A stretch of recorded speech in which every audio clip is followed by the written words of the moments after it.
Welcome to One Grumpy Old Man and His Classics. So what have we got in store for you for this video? Well, there's a little bit of BMW because it was due its second MOT in my hands, and that's like the second MOT in 21 years. So I had to do a couple of little odd jobs just before the MOT, and you're going to see, well no, you're not going to see, but I can tell you now, because I'm recording this after the event, it passed its MOT advisory free, so chuffed to bits with that. Next year it'll be 40 years old, but sadly I've got to wait till the following year, 2028, and it will be tax exempt. I'm a bit undecided about this MOT exemption, but fingers crossed, and the government don't change anything, I'll still get my tax exemption. So a little bit of work on the BMW, but the main chunk of the video is on the Rover. Will we get it started this time? Let's see.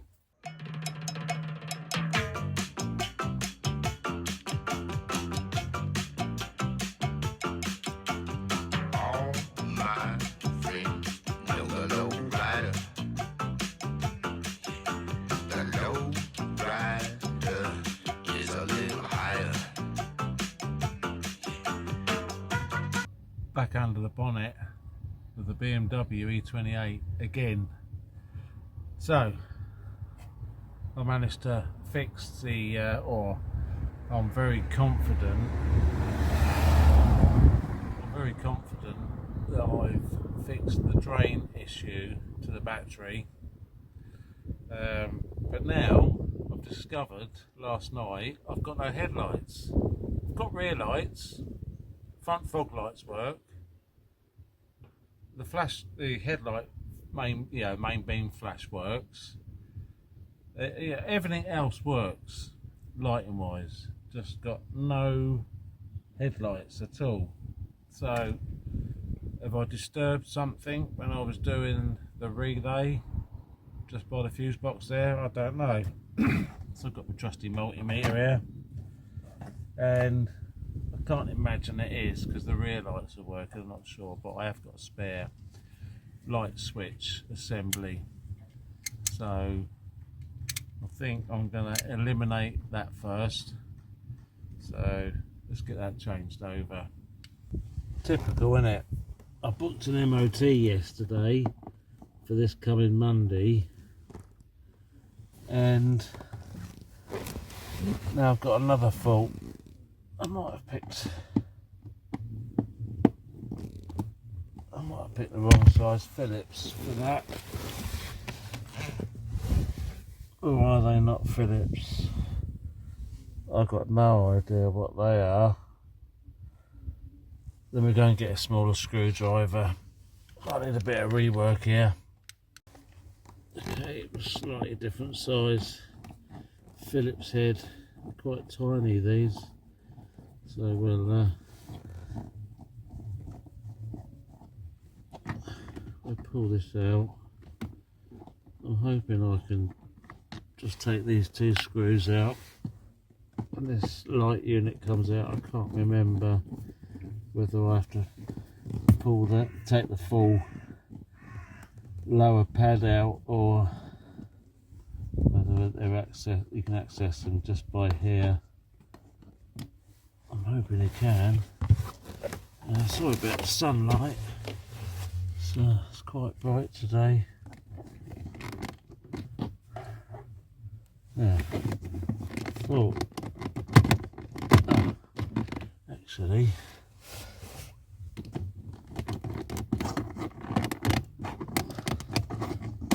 I'm not sure what's behind there. I'm gonna have to go and get some little trim levers.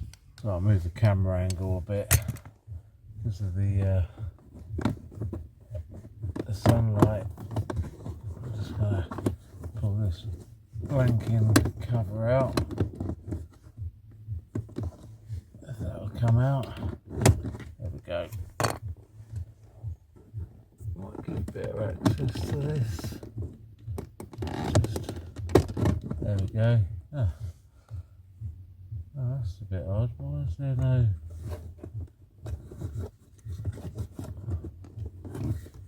No, I'd have thought. Maybe there isn't.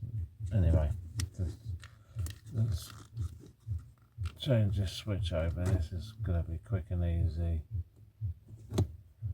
All looks good in there. You can't see it too well because of the sunlight. There we go. There's no corrosion on the pins.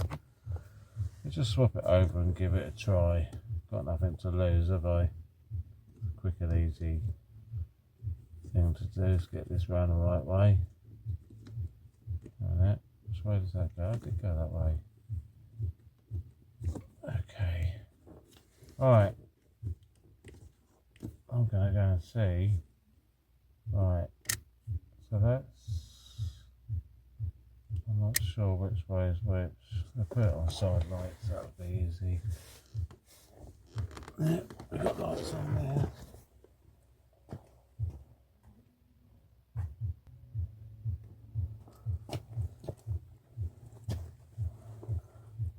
Right, what do I do with the keys? You don't need the ignition on for these, but I'm just going to start her up anyway. Right, so sorry, turn that off.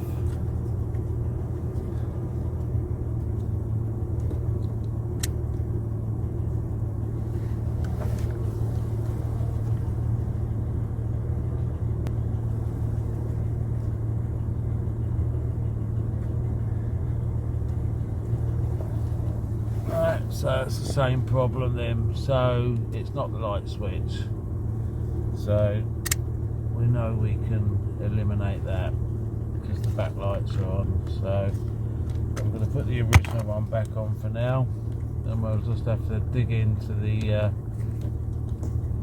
engine bay, I think. Alright, what I'm going to do, take you into the engine bay and start looking at some relays and stuff. I found it. I could have lied and said, oh yeah, it was some sort of relay or something, but don't matter how many years you've been mucking around with cars and tinkering and stuff, I've made an absolute schoolboy error. For some reason the other day when I was trying to sort out the drain issue, I was taking fuses out and thought I was replacing them. So I was looking on here, because like on the lid of the fuse box, you can't probably see it, but it tells you what all the fuses do. And I thought there was a fuse here that wasn't used. I thought it was just for another option of some sorts. The reason why my headlights weren't working, because I never had the fuse in. What an absolute numpty. There you go. I'm being honest. I made quite a big error. Forgot to put the fuse back. That's probably why they weren't working. Right. On to the next little job. If you'd have seen just a minute ago, or before I started doing this, I was looking at the brake pad warning light. I don't know why, I was just convinced it was the front sensor. Turns out it's the rear one, so I'm going to pop the rear wheel off and we'll take a look at why it's giving me an intermittent fault. So I hope you can see this. It's difficult to just try and get a bit of light on the subject. So this is the brake pad wear sensor, and I can see from sitting here, if I wiggle this, see now it's gone out.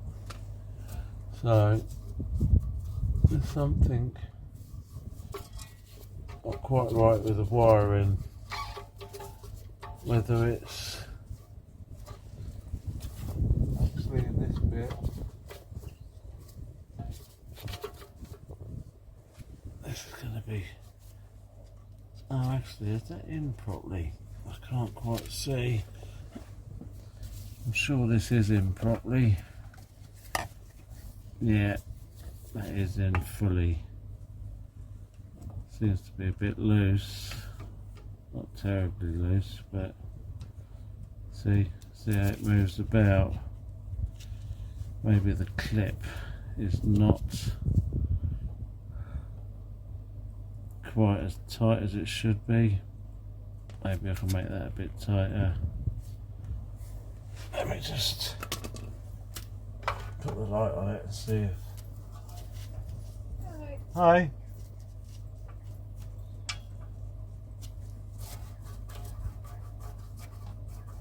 Oh well, I can't get the light to come on now. So whether that was making a bad connection in there, I'm not sure. So what I'll do, this is the holder for it. Seems to be a bit loose in there. So I think what I'll do, I'm gonna put a couple of tie wraps around that to hold that a bit tighter. Let's put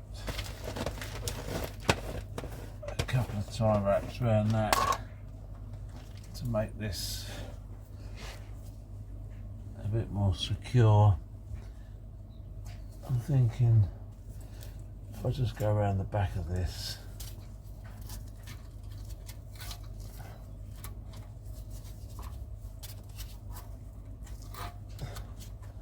stop it rattling around in that clip.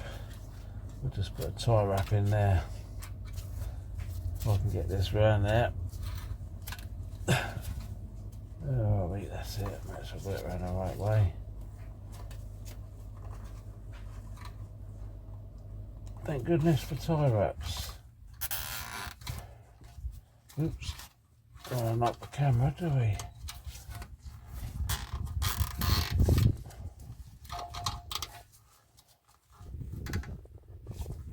There we go. That's better. Makes it nice and neat. I think I'm going to cut the wire. There we go. That's better. That won't flop about now. Let me just put the ignition on. Make sure we've got no lights on.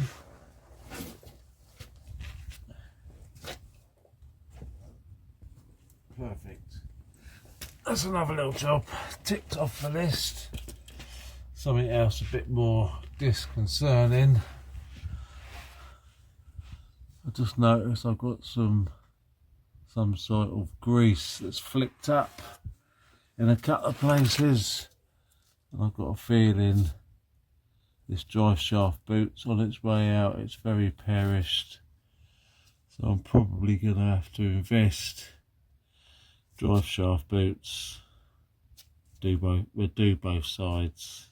No point mucking around because they're all going to be the same. So I'm going to have to order up 4 of these. Don't believe it's a MOT failure, but it'd be an advisory. But I can see at the top it's quite perished. That's going to let go soon. So that'll be another job on the BMW. So all I do, I'm in the hands of the MOT tester next week. See what he thinks. Right then, on to the next job. Rover, maybe. Well, afternoon.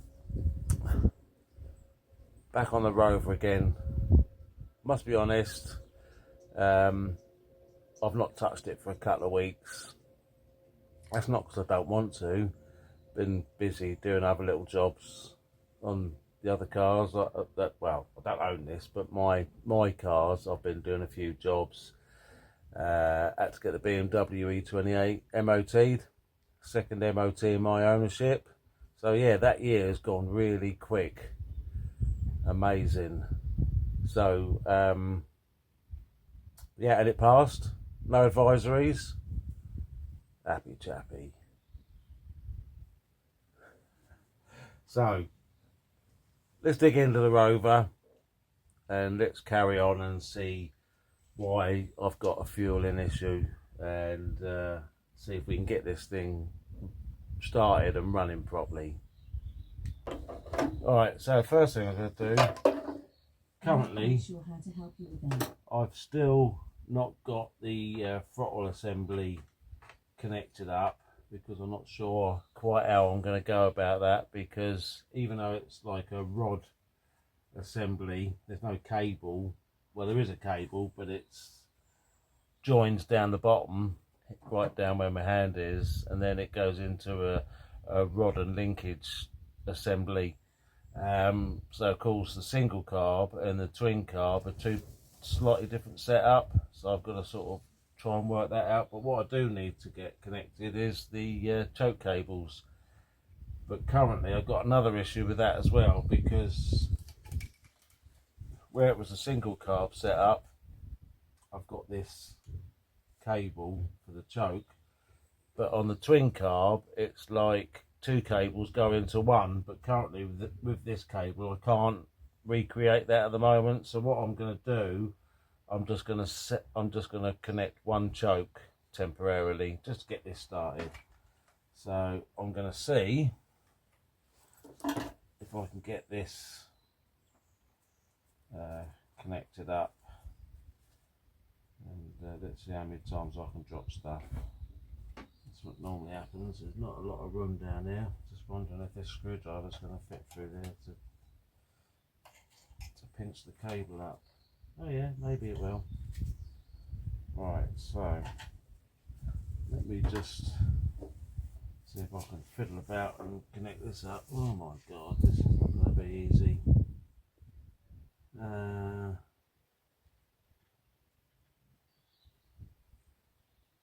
I think what I'm going to do, oh no, I can see there's another issue as well, because that's just going to pull straight. Oh, it's not even going to be long enough, I don't think. It's caught round the dipstick now. Oh, yeah, I think let's just pull that spark plug off. Let me just pull that through round here.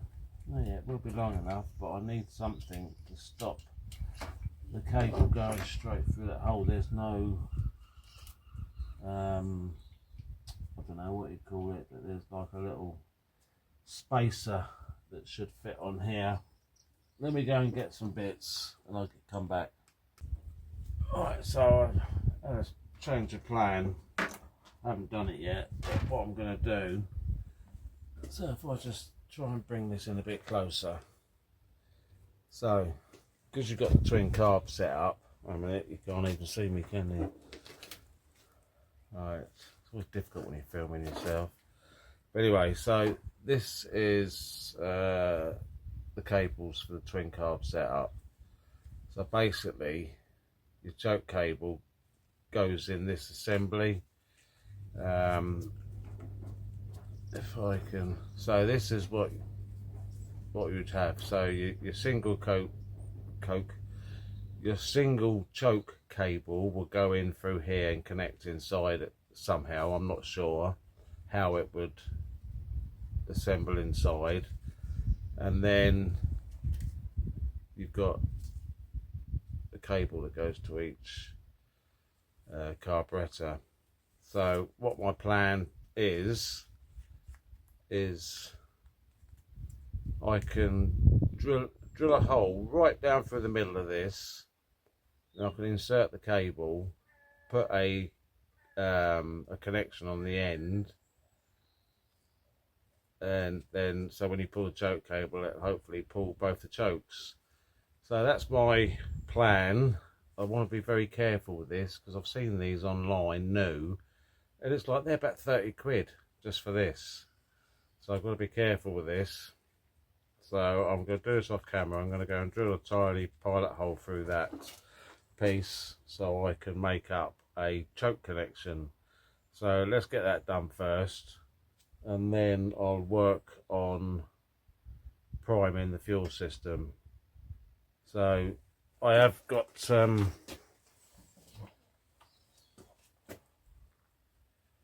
another gallon of this very expensive stuff. I bought this about a month ago, I think, so I could probably sell this on and make a profit. And the crazy thing is, oh, I mean, you can't even see me, it's a bit dark, isn't it? There we go.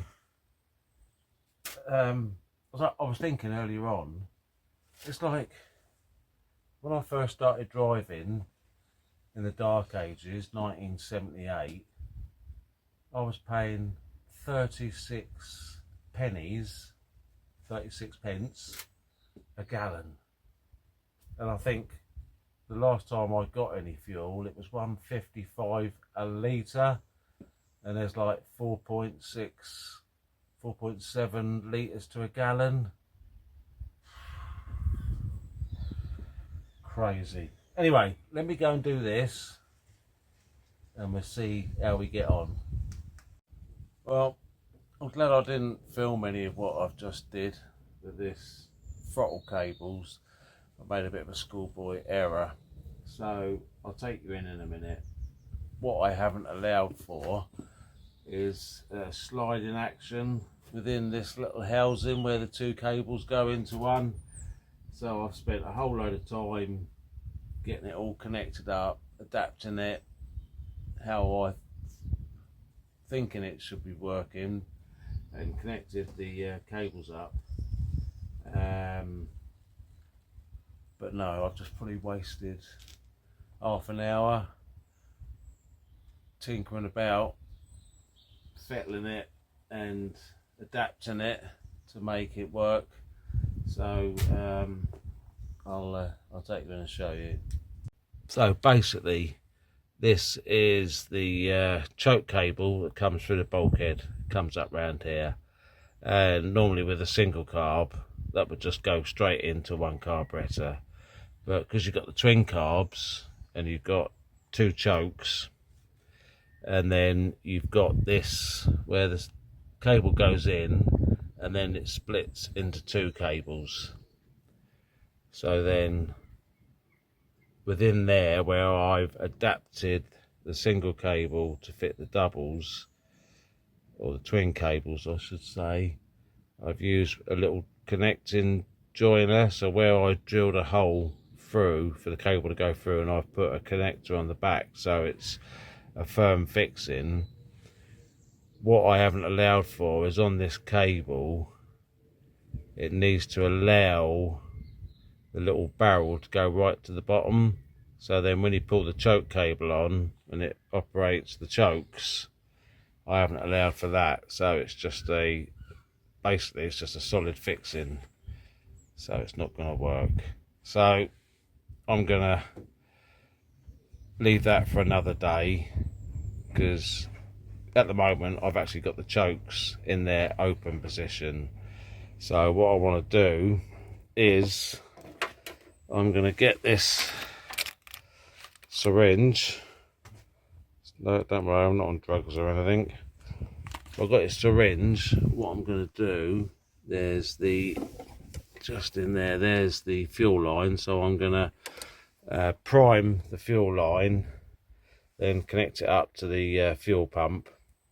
Then I'm going to take this fuel pipe off, so then I can backfill to the pump, and then I'll put some in this bowl, and that's all I can do. Just give it a try. It's just trial and error. You know, these guys that, you know, that resurrect cars and that, you know, they're getting back to the workshop, and it seems like they've only been working on them for an hour or so, and they got them up and running. But in reality, you don't see all the behind the scenes where you're just fiddling, trying, should I say fiddling? Tinkering. You're tinkering, and it's all trial and error, you know, you don't see all that stuff. So let's prime the fuel system. I'm going to try and prime this fuel system up with this little syringe. I've just checked and it fits down inside the hose quite nicely, so I'm just going to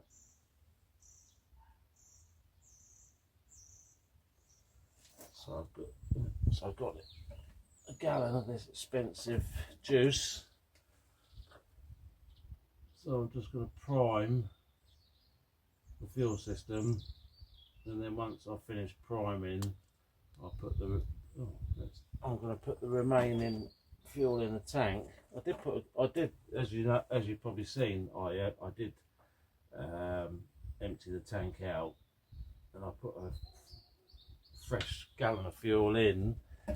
Whether that's enough in the tank, I don't know. So I'll just prime this and then tip the rest in the tank. So that'll give me 2 gallons in there. Might have to go back to the petrol station and get another gallon. Then I'll know I'll have 3 gallons in the tank. So then I'll know that will be sufficient. So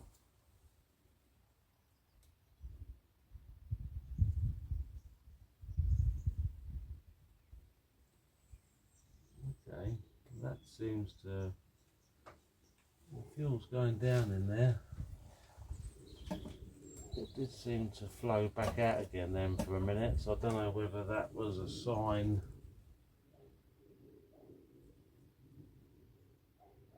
Okay, well, it appears to be flowing back a bit, so what I'm going to do,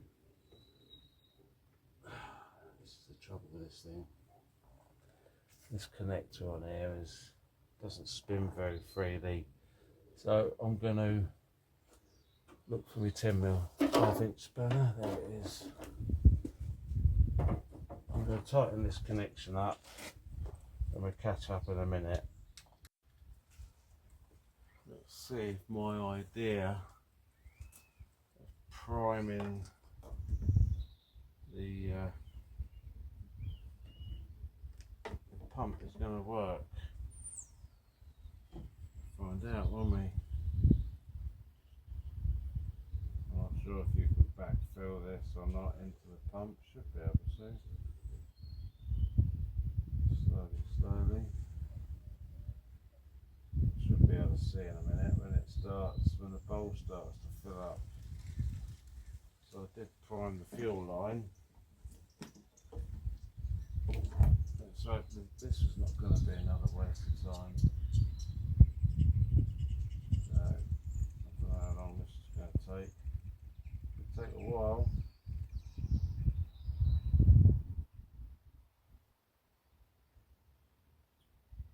I'm hoping this is going to be a worthwhile thing to do. We'll find out, won't we? I've got a bigger syringe actually. This little 10mm one might take a while. Right. It's going somewhere.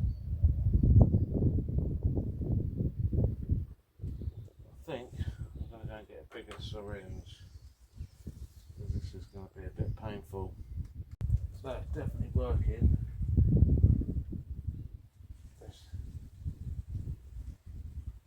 Got the I can see, because this fuel pump's got a glass bowl, I can see the fuel going in. So it's definitely done its job. And just one more of this. Do another 10mm. Just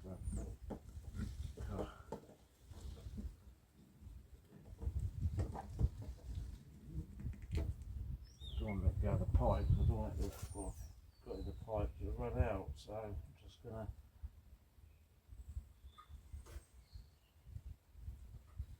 I don't know how full the bowl should be,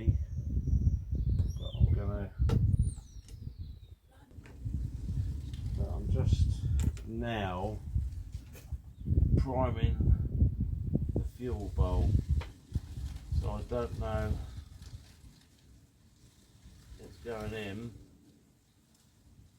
it's working with the syringe, So I don't know whether I'm going to get the other one, the second bolt full up, but I'll just at least if I can get some in there anyway. It's working pretty good actually, so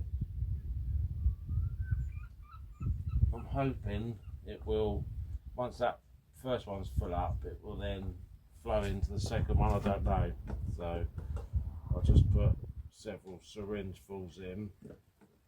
Oops, pulled it and pull the plunger right out. I'll connect it all back up. I'm not going to go too crazy, I think that'll be enough. What I'll do, I'll connect this fuel line back up and then see if we can get this to start.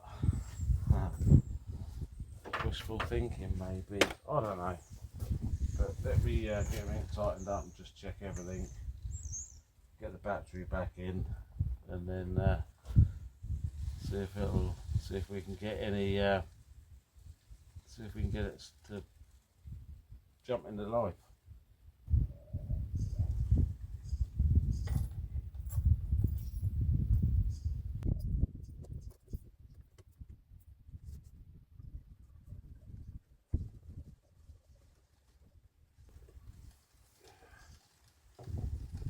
Bit of leakage going on there.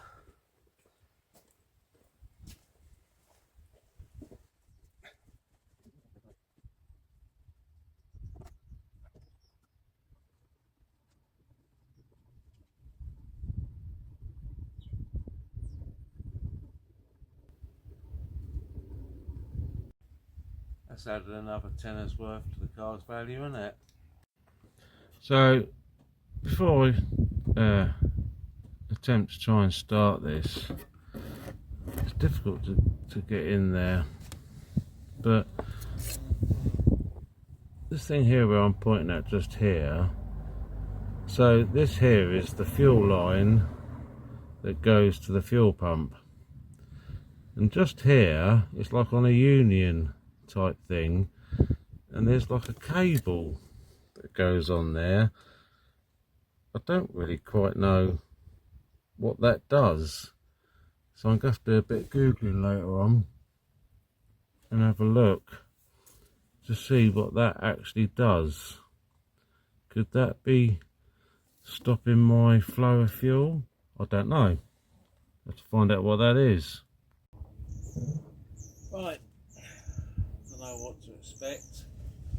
Battery's on, we've got lights. Should we see what's going to happen? Might have to get ready to turn it off quickly, because I don't know if it's going to run away a bit or not. Let's give it a try.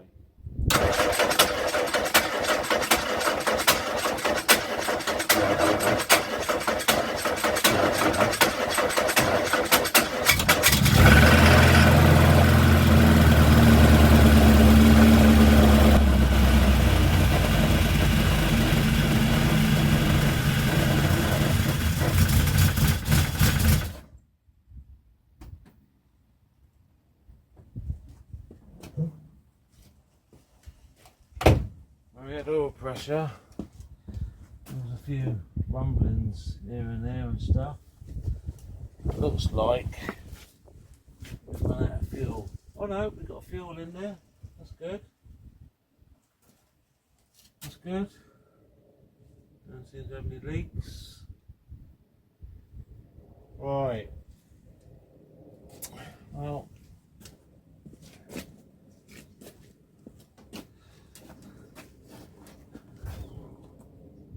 sounds okay-ish. It runs. There was a few strange noises here and there. Not quite sure what that's all about, but we'll have to work through that as we move forward. But at least we know it runs. Let's try it again.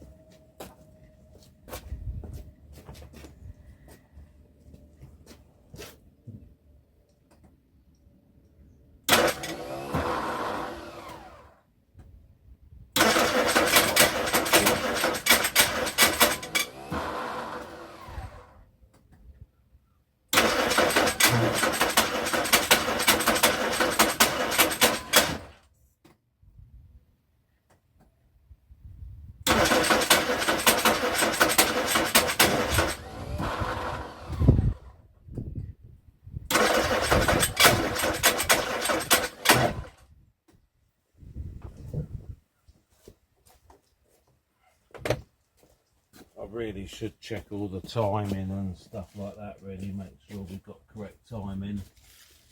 But oh, the cable feels a bit warm. We'll have to work through some things. I'm just going to turn the chokes off just in case we're over fueling a bit.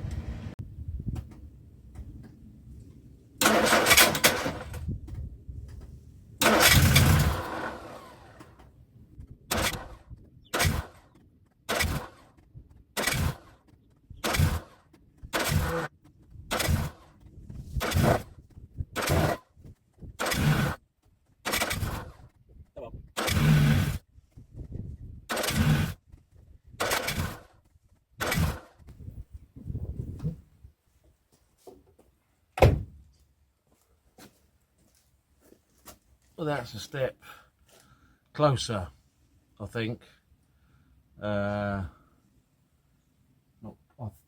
got a feeling that the exhaust manifold is rubbing on the engine mount, because it was pretty close, so I might have to do a little bit of adjustment there. So that's probably not helping with some of the strange noises. There's a bit of a vibration there, and I'm pretty sure it's the exhaust the exhaust pipe that's just touching the exhaust mount. So I think I've had enough for today.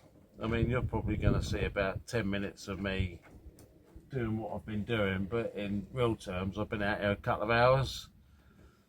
So